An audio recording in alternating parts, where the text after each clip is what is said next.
और अब हम यहाँ से अगले सत्र की तरफ जाएंगे। लेकिन India positive Bihar youth conclave 2023 जिस तरीके से लगातार काम कर रहा है और जो बदलाव बिहार को चाहिए, जिस बदलाव की ज़रूरत है बिहार को, उस दिशा में हम लगातार आगे बढ़ रहे हैं, लगातार काम हो रहा है। और कहीं ना कहीं अब बिहार को जिसकी ज़रूरत है, बिहार में जो बदलाव हमें चाहिए, जिस बदलाव को लेकर बिहार में काम हो रहे हैं, कहीं ना कहीं उस दिशा की तरफ हम लगातार आगे भी बढ़ रहे हैं। और जो चीज़ें पीछे छूट गई हैं उसको हासिल करने की कोशिश यहाँ पर लगातार चल रही है। तो अब हम अगले सत्र की तरफ चलते हैं। 4 मेहमान हमारे साथ हैं। अगला सत्र है, मेरी गुजारिश है शशि शेखर जी से, विजन आईएएस के प्रतिनिधि हैं Shashi Shekhar ji, all India rank 240। Shashi Shekhar ji से गुजारिश है कि कृपया मंच पर आकर हमें ज्वाइन करें। विपिन सिंह सीएमडी हैं गोल के, विपिन सिंह जी से गुजारिश है कि हमारे साथ मंच पर हमें ज्वाइन करें, बातचीत का हम अगला सत्र शुरू करेंगे। शशि शेखर, विपिन सिंह जी। ब्रिगेडियर उदय जावा एनसीसी ग्रुप कमांडर हैं ईस्ट बिहार के। उदय सर, आपसे अनुरोध है कि कृपया मंच पर आइए। केसी सिन्हा जी हमारे बीच में हैं। केसी सिन्हा जी से अनुरोध है, जाने माने शिक्षाविद, उनसे अनुरोध है कि कृपया मंच पर आ जाएं। Vice chancellor Nalanda open university के केसी सिन्हा सर, और पूरा बिहार इनका नाम जानता है। आपसे अनुरोध है कि आप मंच पर चले आएं। और अब हम अगले सत्र की तरफ चल रहे हैं। अब यहाँ से एक और सत्र बचता है, काफ़ी महत्वपूर्ण सत्र, और जाहिर सी बात है कि जिस तरीके से सहयोग आप इस कार्यक्रम में लगातार बनाए हुए हैं, इसी सहयोग की अपेक्षा हमें भी है। एक बार जोरदार ताली हो जाए मंच पर मौजूद हमारे मेहमानों के लिए, फिर मैं इन्हें ज्वाइन करता हूं और बातचीत के सत्र की शुरुआत हम करते हैं। तो बहुत स्वागत है आप सभी का। सबसे पहले केसी सिन्हा जी, आपसे इस सवाल जवाब के सिलसिले की शुरुआत हम करेंगे। सबसे पहले तो इस तरह के कार्यक्रम, बिहार को इस तरह के कार्यक्रम की कितनी ज़रूरत है, कितना कुछ हो पा रहा है, और एक वो ऑन है सर माइक, और एक अवेयरनेस जिसकी ज़रूरत होती है बिहार के लोगों को, वो अवेयरनेस कितनी देखते हैं? वो ऑन है, ऑलरेडी ऑन है। कितनी अवेयरनेस की कितनी ज़रूरत है और इस तरह के कार्यक्रम की कितनी ज़रूरत है? इस तरह का कार्यक्रम तो होते ही रहना चाहिए। बिहार के यूथ के बारे में जो कहा जा रहा, तो बिहार के यूथ प्रतिभाशाली हैं, कठिन परिश्रमी हैं और पक्का इरादा वाले हैं। क्या बात। और ये 3 चीज़ें हैं, तो इन्हें आगे बढ़ने से, और बिहार के संदर्भ में कहा जाए तो आपने पहले के वक्ता लोगों ने भी कहा कि बिहार में सबसे ज़्यादा यूथ है और इनमें ऊर्जा है। इस ऊर्जा को अगर सही दिशा मिल जाए तो क्या नहीं हो सकता, बिहार निश्चित रूप से शिखर पर पहुंच सकता है। और यही काम हम लोगों को करना है। और ऊर्जा के साथ साथ अनुभव की भी ज़रूरत होती है। तो अनुभव तो हमारे जैसे जो ज़्यादा एज वाले हैं उनके पास होगा, लेकिन ऊर्जा हमारे पास नहीं है। हम इस ऊर्जा को सही दिशा देने का काम करेंगे। और आप लोगों का ये जो कार्यक्रम हो रहा है, इससे निश्चित रूप से हमारे युवा उत्साहित होंगे और वो अपने एनर्जी को सही दिशा में लगाएंगे। बिल्कुल। अगला सवाल मेरा ब्रिगेडियर उदय जावा जी से है। मेरी बात हो रही थी इनसे, तो आपका बैकग्राउंड भी है और हम इस बात को चर्चा यहाँ पर इस बात की कर भी सकते हैं कि देश भर में सबसे ज़्यादा यूथ जो हैं वो बिहार में हैं। सबसे ज़्यादा यूथ जो रोज़गार की तलाश भी कर रहे हैं, रोज़गार दूसरे राज्यों में जाकर कर भी रहे हैं।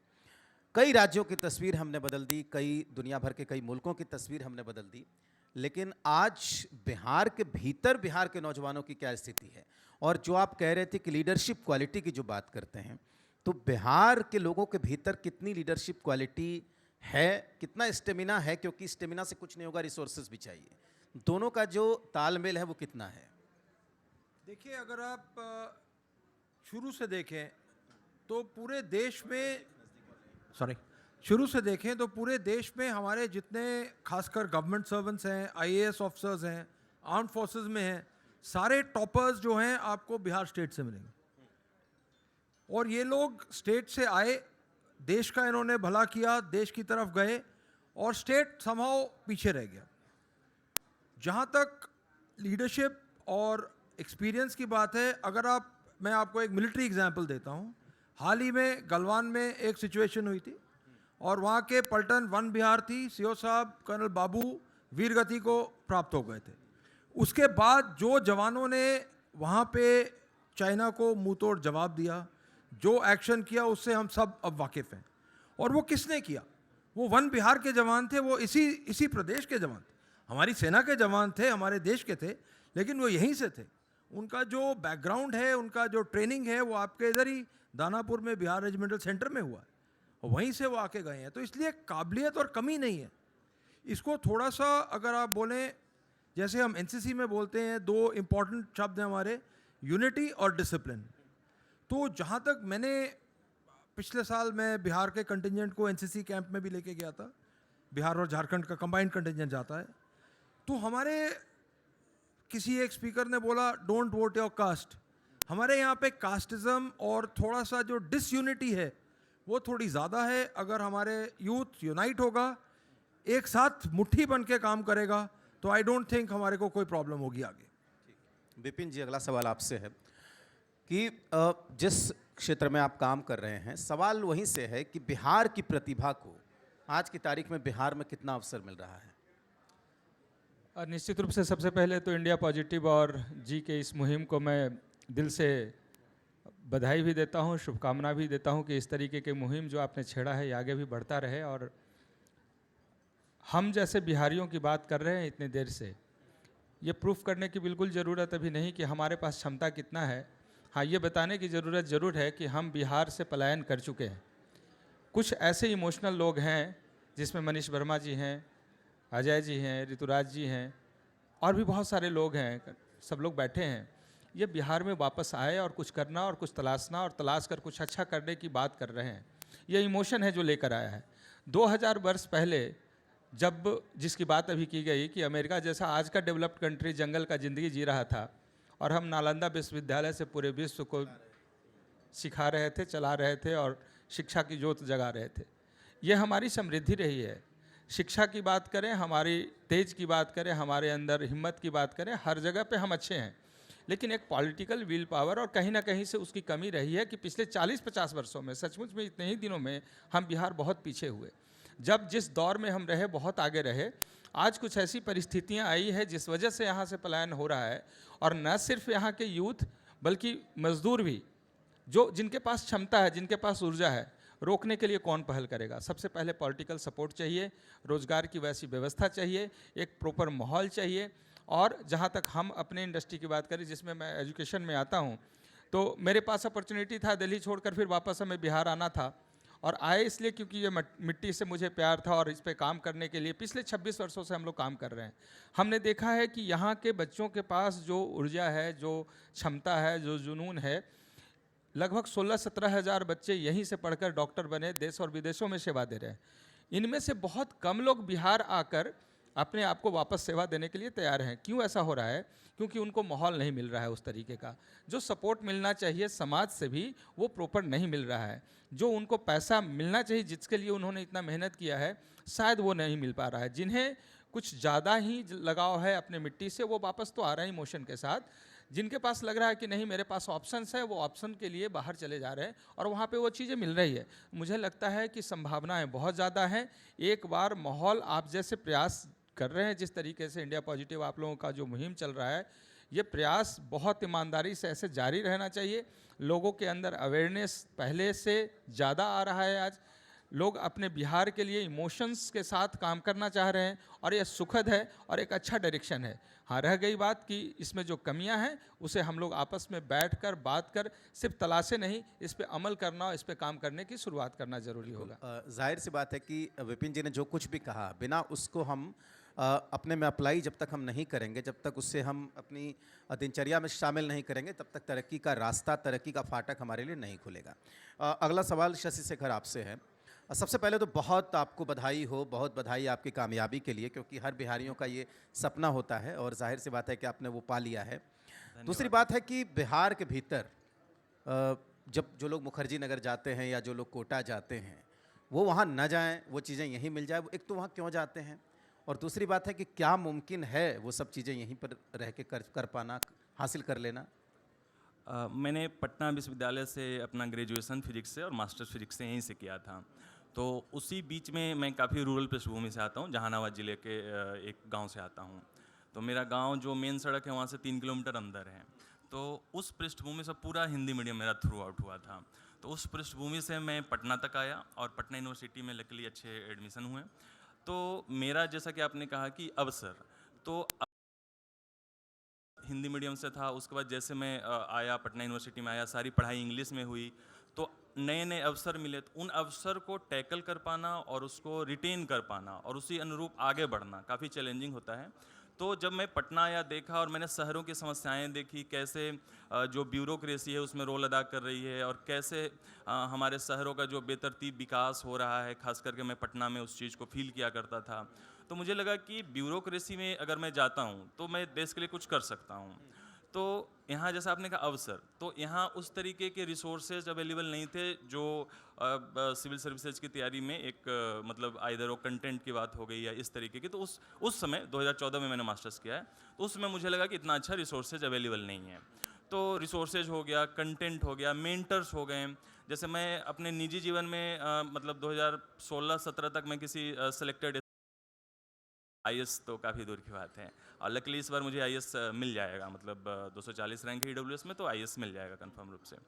तो वो जो होता है ना अवसर, अवसर आपको कभी आगे बढ़ने से भी मिलता है। आप जिस जगह पे कभी हो, ऐसा नहीं कोई बिहार से बाहर जा रहा है तो मतलब बिहार को छोड़ के जा रहा है, वो अवसर की तलाश में गया है और हो सकता है उस अवसर को वापस लेके अनुभव के साथ आए। मैं ये कहना चाह रहा था कि अगर कोई कोटा ना जा पाए या फिर कोई मुखर्जी नगर ना जा पाए तो यहाँ से भी वो सफलता पा सकता है। क्यों नहीं, बिल्कुल पा सकते हैं। हर साल आपको जितने 933 इस बार सिलेक्शन लगभग हुए हैं, तो जितने टॉपर्स हैं सबकी एक अपनी अलग कहानी है। कोई मैं इनफैक्ट 2017 में तैयारी छोड़ चुका था। मैं 2014 में तैयारी करने गया था, 17 में लास्ट मैंने मेंस दिया और मुझे लगा कि नहीं हो पाएगा मेरे से, तो मैंने छोड़ दी तैयारी, कुछ और करने लग गया, बच्चों की मेंटरशिप देने लग गया। जैसे मैं जिस विजन आईएएस ऑर्गेनाइजेशन से भी जुड़ा, तो वो बच्चों की मेंटरशिप देने लग गया। मैं जिस बच्चों को कर रहा हूँ वो बच्चे भी इसी बार 6-7 बच्चे मेंस दे रहे हैं जो इनकी मैं मेंटर कर रहा हूँ। और इनफैक्ट मेरे साथ भी एक स्टूडेंट सेलेक्ट हुआ है जिसकी मैंने मेंटरिंग की थी और वो मेरा स्टूडेंट है, तो मेंटर स्टूडेंट दोनों एक साथ सेलेक्ट हुआ। तो उसके बाद फिर मुझे कोविड वाली जो सिचुएशन आई थी, तो कोविड वाली सिचुएशन में मैंने जो देखा, व्यवस्था का हाल देखा और ये सारी चीज़ें देखी, तब वो मैं उस और आकर्षित हुआ। तो बिल्कुल कहीं से भी कर सकते हैं आप, जितने टॉपर्स हैं, टॉपर्स का इंटरव्यू देखिए, खास करके ब्यूरोक्रेसी में, तो सबकी अलग अलग कहानी होती है, तो बिल्कुल कर सकते हैं। सर, केसी सिन्हा सर से मेरा सवाल है, देखिए जो बात अभी कर रहे हैं, विपिन जी भी जो बात चर्चा कर रहे हैं, जो शशि शेखर जी या ब्रिगेडियर जावा जी, पीढ़ी बदल गई। आप काफ़ी दिनों से इस फील्ड में काम कर रहे हैं, पूरी पीढ़ी बदल गई। तो जो पिछली पीढ़ी और अब की पीढ़ी में क्या अंतर देखते हैं? दूसरी बात है कि कौन से अवसर हैं, क्या अपॉर्चुनिटीज़ हैं जो अब हासिल है पटना में जो पहले नहीं था? पीढ़ी बदल गई, लेकिन आजकल की पीढ़ी जो है वो ज़्यादा टैलेंटेड है। हम लोगों के समय में क्या बात है? इतना टैलेंटेड हम लोग नहीं थे, हमारे पास इतने इन्फॉर्मेशन नहीं थे। लेकिन आजकल के जो पीढ़ी है, हमने पहले भी कहा कि मार्गदर्शन सही होना चाहिए, हैंड होल्डिंग करना होगा। और जो आगे बढ़ चुके हैं वो अपने एक्सपीरियंस को, अपने रिसोर्सेज को इस युवा पीढ़ी को उपलब्ध कराएं ताकि यह पीढ़ी भी आगे बढ़ सके। और कोई कमी नहीं है, पहले वाले लोगों ने भी यही कहा कि बिहारियों में कोई कमी नहीं है। जैसे मुखर्जी नगर की बात करते हैं, दिल्ली में एक छोटे से कमरे में जा कर के यहाँ के विद्यार्थी रहते हैं, अपना खाना बनाते हैं और compete करके आते हैं, तो कितना अच्छा लगता है। तो जब वहाँ इस बिहारी जो है किसी परिस्थिति में एडजस्ट कर जाते हैं, यहाँ से लेकर के दिल्ली में जाते हैं या बाहर भी, फॉरेन भी जो जा रहे हैं, वो किसी परिस्थिति में एडजस्ट करते हैं। तो इनमें जो इतनी प्रतिभा है और कहीं एडजस्ट कर जाते हैं और कठिन परिश्रमी होते हैं, हमने पहले भी कहा, तो इनका मार्गदर्शन सही होना चाहिए और जो आगे बढ़ चुके हैं उनको हैंड होल्डिंग करना होगा। इनको अपने से नीचे वाले को ऊपर बढ़ाने की कोशिश करनी होगी और निश्चित रूप से सफलता मिलेगी। और बिहार जिस रेट से आगे बढ़ रहा है वो निश्चित रूप से एक विकसित राज्य, बल्कि शिखर पर भी पहुंच सकता है, इसमें इतना पोटेंशियल है। ठीक। उदय जी, अगला सवाल आपसे है। मेरी बात भी इनसे हो रही थी, लीडरशिप को लेकर काफ़ी काम है इनका, ट्रेनिंग भी देते हैं और जाहिर सी बात है कि इसका बड़ा महत्व है। न केवल कहीं पर पहुंचने में, बल्कि जहां पर आप पहुंच रहे हैं वहां पर आप किस तरीके से अपनी सेवा दे रहे हैं, इस पर भी डिपेंड करता है। केवल परीक्षा पास कर लेने भर से नहीं होता है। आप जिस काम के लिए चुने गए हैं उस काम को आप कितने बेहतर तरीके से कर सकते हैं, इस बात पे भी आपका टैलेंट और आपका हुनर डिपेंड करता है। परीक्षा क्रैक करना अलग बात है, लेकिन उस तरीके से वहाँ पर काम करना ये दूसरी बात है। जो बिहार के जितने भी यूथ मिलते हैं, चाहे वो आर्मी में हो या आर्मी के बाहर हो, जितने भी लोग मिलते हैं, क्या उनकी खूबी है और क्या खामी है? आप बोल सकते हैं, चूँकि ये कार्यक्रम बिहार के लिए आयोजित किया जा रहा है, और कहाँ पर उनको ज़्यादा फोकस करना चाहिए? ये आपने मुझसे काफ़ी एक ट्रिकी क्वेश्चन पूछ लिया है। सबसे पहले मैं ये बोलूं कि मेरे को जो अपॉर्चुनिटी मिली है, जहां मैं 14 साल से लेके और तकरीबन 24 साल के यूथ के साथ मेरा रेगुलर इंटरेक्शन है, क्योंकि एनसीसी के जो छोटे बच्चे जो हमारे जूनियर विंग और जूनियर डिवीज़न में आते हैं, और जो 24-25 साल 23-24 साल जो हमारे एलुमनाई हैं जो एनसीसी से पास आउट हो चुके हैं, और वो भी आज भी मैं देख रहा हूँ काफ़ी कंट्रीब्यूशन उनका है, तो ये सब के साथ मेरा एक रेगुलर इंटरेक्शन है। तो सबसे जो मेरे को बिहार में देखने की बात है वो है टैलेंट और इंटेलेक्ट। भगवान ने जब पूरा हिंदुस्तान बनाया, पूरा संसार बनाया, तो हिंदुस्तान को एक यूनिक दर्जा दिया, और मेरे ख्याल से बिहार को भी एक यूनिक दर्जा दिया गया है। क्या बात। और जिस प्रकार गंगा मैया जो एक छोटी सी धार से, गंगोत्री से शुरू होती हैं, जो वहाँ भी मुझे जाने का अवसर मिला, और बिहार में आके उनका जो पूरा फैलाव है विशाल हो जाता है। 5-5 किलोमीटर के ब्रिज हैं, विक्रमशिला पुल 5 किलोमीटर का लंबा है तकरीबन। तो उस तरह से जो बिहार का जो यूथ है, उनमें क्षमता, पोटेंशियल और इंटेलिजेंस मेरे ख्याल से कंपेयर्ड टू अदर प्लेसेस ज़्यादा है। अनफॉर्चुनेटली उसका जो यूज़ है कभी कभी थोड़ा खुराफाती, if I may use the word, हो जाता है। सेकेंडली, जो यहाँ पे मैंने देखा खासकर वो गर्ल्स का और जो जेंडर बायस है वो ज़्यादा स्ट्रॉन्ग है। हमको आगे देखना है कि जो हमारी बिटियाँ हैं, हमारी गर्ल्स हैं, वो आगे तरक्की करें, वो आगे जाएं, और अब तक जो उनको अवसर नहीं मिले हैं उनको जिस प्रकार अगर अवसर मिले, हो सकता है जो अभी तक शॉर्ट कमिंग्स हैं बिहार में, उनका हमको ओवरकम करने का मौका मिलेगा। बिल्कुल, बहुत ही महत्वपूर्ण बात इन्होंने कही है, क्योंकि अगर हम यहाँ पर खड़े होकर केवल अच्छी बातें करेंगे तो अच्छा नहीं होगा। जो हमारे अंदर कमियाँ हैं, जो खामियाँ हैं, उसको भी हम दूर करेंगे, तब हम दोगुनी रफ्तार से यहाँ से आगे बढ़ सकते हैं। विपिन जी, अगला सवाल आपसे ही रहेगा कि जो सरकारी संस्थान हैं बिहार के भीतर, वो उस पैमाने पर कितने खरे हैं जहाँ से ठीक है छात्र अपनी मेहनत से सहयोग लेकर कोटा जाकर, बाहर जाकर निकाल लेते हैं, लेकिन जो बिहार के संस्थान हैं, खासकर मैं सरकारी संस्थान की बात कर रहा हूँ, वो उस पैमाने पर कितने खरे उतरते हैं कि वो टॉपर दे सकें? भारी वन से कह रहा हूँ मैं, नहीं नहीं बिल्कुल, खरे आप उतर बेबाकी रहे से हैं। कहिए। हाँ, नहीं खरे उतर रहे हैं। शायद उसी का साइड इफेक्ट है कि इतने सारे कोचिंग खुल गए। यदि वो सही होता तो हम नहीं होते। इस अगर सर बैठे हैं यहाँ पे, पता नहीं हजारों हजार, कितने हजार बच्चों को इंजीनियर IIT में बनाया, और देश नहीं विदेशों में सेवा दे रहे हैं। अगर साथ में उन्हें ये व्यवस्था मिलती, तो जिनको IITian इन्होंने बनाया है और बिहार में आकर वो काम करते, तो जितनी संभावनाएं हमारे पास अपने ही यूथ के साथ बढ़ सकती है, वो नहीं मिल सकता। वो बढ़ सकता था, हमारा भी अच्छा हो सकता था। तो सरकारी व्यवस्था निश्चित रूप से कहीं ना कहीं पूरी तरीके से चरमराई है। स्कूलिंग अगर बात करें, हमारे पास 10th करने के बाद बच्चे आते हैं, और मैं देख रहा हूं कि सरकारी स्कूल से शायद 5% बच्चे आते हैं जो उस लायक हैं, जो हमारे मेडिकल एंट्रेंस एग्जामिनेशन का प्रिपरेशन करने लायक हैं। इसके बाद प्राइवेट स्कूल से बच्चे आते हैं, उसमें भी डेटोरिएशन हुआ है। उसमें भी लोग अपनी जो ईमानदारी है और जो वफादारी और जो काम करना चाहिए बच्चों के लिए, जो जिम्मेवारी लेकर, उसमें भी कमी आई है। बिहार की शिक्षा व्यवस्था पहले ऐसी नहीं थी। एक साइंस कॉलेज था जिसमें सर पढ़ाते थे, और इसमें साइंस कॉलेज जाने के बाद सर लोग यहाँ बैठे हुए हैं, साइंस कॉलेज के प्रोडक्ट हैं यहाँ पे। पूरी दुनिया इन्होंने बदला, और कैम्ब्रिज कहलाता था, पूरे बिहार का ही नहीं, पूरे ईस्टर्न और भारत में इसका अलग पहचान था। तो सरकारी व्यवस्था की कमी हुई है। हम लोग बहुत सारी बातें जरूर कर रहे हैं। देखिए, शिक्षा में बहुत संभावना है बिहार में। शिक्षा, स्वास्थ्य, कृषि और टेक्नोलॉजी, और हर चीज़ में हम अव्वल हो सकते हैं। इन 4 बातों को लेकर सही तरीके से, अच्छी सोच के साथ, अच्छी नियति के साथ यदि काम किया जाए तो बिहार में इतनी संभावना है, जिसके बारे में अजय बाबू ने बताया, ऋतुराज जी ने बताया और मनीष सर ने भी बताया। यहाँ पे इतनी संभावना है कि सचमुच में हम बहुत बड़ा पावर बन के इस पूरे भारतवर्ष में उभर सकते हैं। ठीक है, केसी सिन्हा सर, आपसे ही सवाल है कि एक तरफ आप कह रहे थे कि नई पीढ़ी जो है वो ज़्यादा टैलेंटेड है, ज़्यादा प्रतिभाशाली है, ज़्यादा प्रतिभावान है, लेकिन हम संस्थाओं को नहीं बचा पा रहे हैं। जो पटना साइंस कॉलेज आज से 30 साल पहले या 40 साल पहले या 10 साल पहले हुआ करता था, 20 साल पहले, वो धीरे धीरे नष्ट हो रहा है। तो एक तरफ तो हमारी पीढ़ी प्रतिभाशाली हो गई, लेकिन हम जो पुराने संस्थान जिसका डंका पूरी दुनिया में बजता था, वहाँ की लेबोरेटरीज़ का या वहाँ के जो फैकल्टीज़ का, वो धीरे धीरे कम क्यों हो गई? या उस क्षेत्र में अगर काम करने की ज़रूरत है तो कितना है आज की तारीख में? सरकारी क्षेत्र में जो भी गिरावट आया है, उसके लिए सरकार का विजन भी जवाब रिस्पॉन्सिबल है और हम लोग भी रिस्पॉन्सिबल हैं, क्योंकि देखिए कंपटीशन तो होना ही चाहिए। प्राइवेट सेक्टर और गवर्नमेंट सेक्टर में, पब्लिक सेक्टर में कंपटीशन होना चाहिए, हेल्दी कंपटीशन होना चाहिए और सरकारी इंस्टीट्यूशंस को बचाने के लिए भी आगे आना होगा, क्योंकि यही साइंस कॉलेज, यही पटना यूनिवर्सिटी था, यहीं से पढ़ कर के लोग आईएएस में भी टॉपर होते थे।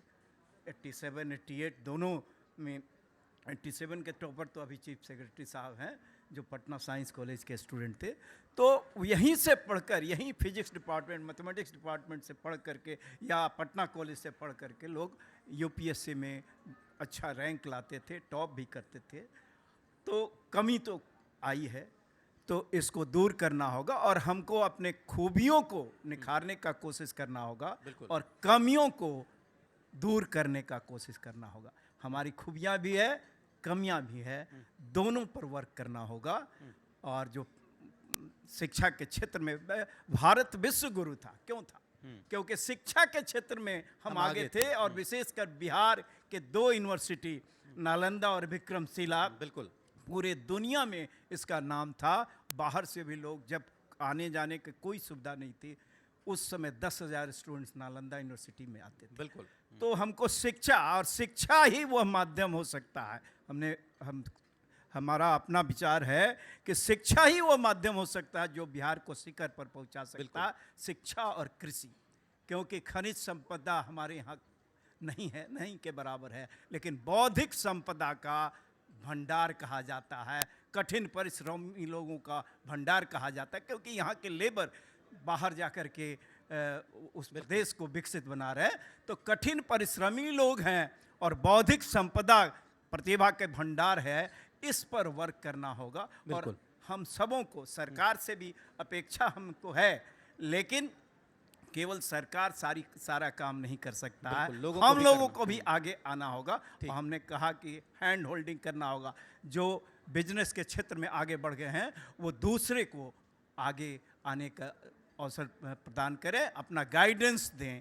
और जो शिक्षा के क्षेत्र में, जो टेक्नोलॉजी के क्षेत्र में, शिक्षा और टेक्नोलॉजी तो बहुत इम्पोर्टेंट हो गया। जैसे कर्नाटक में बेंगलोर, पूना और नोएडा, इस तरह का बिहार में भी हो सकता है। कुछ कमियां हैं, उसको दूर करना होगा। ठीक। आखिरी सवाल शशि शेखर आपसे, और आप बोल भी सकते हैं क्योंकि जाहिर सी बात है, क्योंकि आप चूँकि कामयाब हैं इसलिए आप संदेश भी दे सकते हैं। युवाओं को जो तैयारी कर रहे हैं उनको क्या मैसेज देना चाहेंगे? ये आखिरी सवाल है इस सेशन का। जो लोग किसी भी चीज़ की तैयारी कर रहे हैं, इधर वो यूपीएससी की कर रहे हैं, किसी गवर्नमेंट सर्विस की कर रहे हैं, कोई और अदर एग्जाम की तैयारी कर रहे हैं, तो उनको ऑलवेज ये पूछना चाहिए कि हम तैयारी क्यों कर रहे हैं। क्योंकि जब मैं यूपीएससी की तैयारी छोड़ चुका था 17 में, जब दोबारा मैंने स्टार्ट किया तो मेरे सामने वही फैक्टर्स है कि व्हाई यूपीएससी ही क्यों। तो अगर आप कोई भी चीज़ कर रहे हैं और क्यों कर रहे हैं नहीं पता हो आपको, तो आप वो मैकेनिकल होकर आप करोगे। तो आप अगर यूपीएससी की तैयारी कर रहे हैं तो आपको चीज़ें क्लियर होना चाहिए कि चूँकि आप देखिए, जो भारत देश है इतना डाइवर्सिटी वाला देश है, इतना विविधता वाला देश है। अभी बाहर के लोग भी, जैसे ओबामा साहब का अभी कुछ दिन पहले बयान आया था, बिल्कुल। तो इतनी डाइवर्सिटी को बचा के रख कौन रहा है? कई सारे लोग बोलते हैं कि आप यहाँ 50-100 किलोमीटर पे भाषा, रहन सहन, खान पान, वेशभूषा सब चेंज हो जाता है। तो इतने डाइवर्स कंट्री को बचा के रखे रखना अपने आप में बड़ा चैलेंजिंग काम है। बिल्कुल। और इसको ब्यूरोक्रेसी के साथ साथ, जैसे आप संविधान बना, देश बन रहा था, संविधान निर्माताओं ने अपनी सोच को प्रियम्बल में रखा कि देश के नागरिकों को हम न्याय देंगे, स्वतंत्रता देंगे, है ना, समानता देंगे, अवसर देंगे, व्यक्ति को गरिमापूर्ण जीवन देंगे। तो इसको सुनिश्चित करने के लिए सरकार एक ब्यूरोक्रेट को नियुक्त करती है। बिल्कुल। तो आपको ब्यूरोक्रेसी में, जैसे मेरा उद्देश्य तो क्लियर था कि क्यों यूपीएससी, नहीं तो 5 साल तैयारी छोड़ दें। मकसद साफ होना चाहिए। जी ये। बिल्कुल, मकसद साफ होना चाहिए। ठीक। Always. Thank you. Shashi Shekhar, बहुत शुक्रिया आपका, केसी सिन्हा सर आपका भी, विपिन जी आपका भी, और सर आपका भी, उदय जावा जी, बहुत शुक्रिया। लेकिन आप रोकना चाहूँगा मैं, आप मंच पर बने रहिएगा, क्योंकि मोमेंटो देकर आपको सम्मानित करना है। और एक बार ज़ोरदार तालियां जो मंच पर मौजूद हैं उनके लिए। इसके साथ ही मैं मंच पर बुलाना चाहूँगा सुजय सौरभ, मंच पर आ जाएं। संजीव कुमार कर्ण जी, उनसे भी गुजारिश है कि कृपया मंच पर चले आएँ। और अमिताभ शंकर जी से भी मेरी गुजारिश है कि कृपया मंच पर चले आएँ। और मोमेंटो देकर जो हमारे अतिथि हैं इस सत्र के, केसी सिन्हा जी, ब्रिगेडियर उदय जावा जी, विपिन सिंह जी और Shashi Shekhar, all India rank 240, vision IAS के प्रतिनिधि हैं, विपिन सिंह सीएमडी के गोल के सीएमडी हैं, और ब्रिगेडियर उदय जावा जो एनसीसी ग्रुप कमांडर हैं ईस्ट बिहार के। ज़ोरदार तालियों से एक बार स्वागत करिए इनका। और केसी सिन्हा सर, मैं जाहिर सी बात है कि पूरे बिहार, और इनका एक ख़ास नाम है इनकी किताबों की वजह से, इनके पढ़ाए गए स्टूडेंट्स की वजह से, इसलिए हम आज बहुत गौरवशाली हैं कि इनका सम्मान करने का हमें मौका मिल रहा है। एक बार ज़ोरदार ताली हो जाए। तो इंडिया पॉजिटिव संगठन, जिसकी वजह से हम इतने बड़े कार्यक्रम को यहाँ पर कर पा रहे हैं, India positive Bihar youth conclave 2023 में आप सब लगातार अपनी भागीदारी को सुनिश्चित कर रहे हैं। इसके लिए आप सबका बहुत शुक्रिया। और हमारी कोशिश भी यही है, इस वक्त मंच पर मौजूद हैं हमारे अतिथि जो हैं, उनका सम्मान किया जा रहा है मोमेंटो और बुके देकर। सुजय सौरभ, संजीव कुमार कर्ण और अमिताभ शंकर उन्हें सम्मानित कर रहे हैं। और हमारी कोशिश भी यही है कि जिस तरीके से लगातार ये कार्यक्रम आगे बढ़ रहा है, सफलता की नई कहानी लिख रहा है, इसी तरीके से ये कामयाब हो और बिहार की तरक्की में भी लगातार जिस तरीके से इस तरह के संगठन अपना योगदान दे रहे हैं वो भी निभा सकें। तो लगातार हम बात कर रहे हैं, और जिस तरीके से, बहुत शुक्रिया आप सबका। और हम अगले सत्र की तरफ यहाँ से चलते हैं। आपको बता दें कि अब कार्यक्रम को हम आगे बढ़ाते हैं और अगले सत्र की तरफ यहाँ से चलेंगे।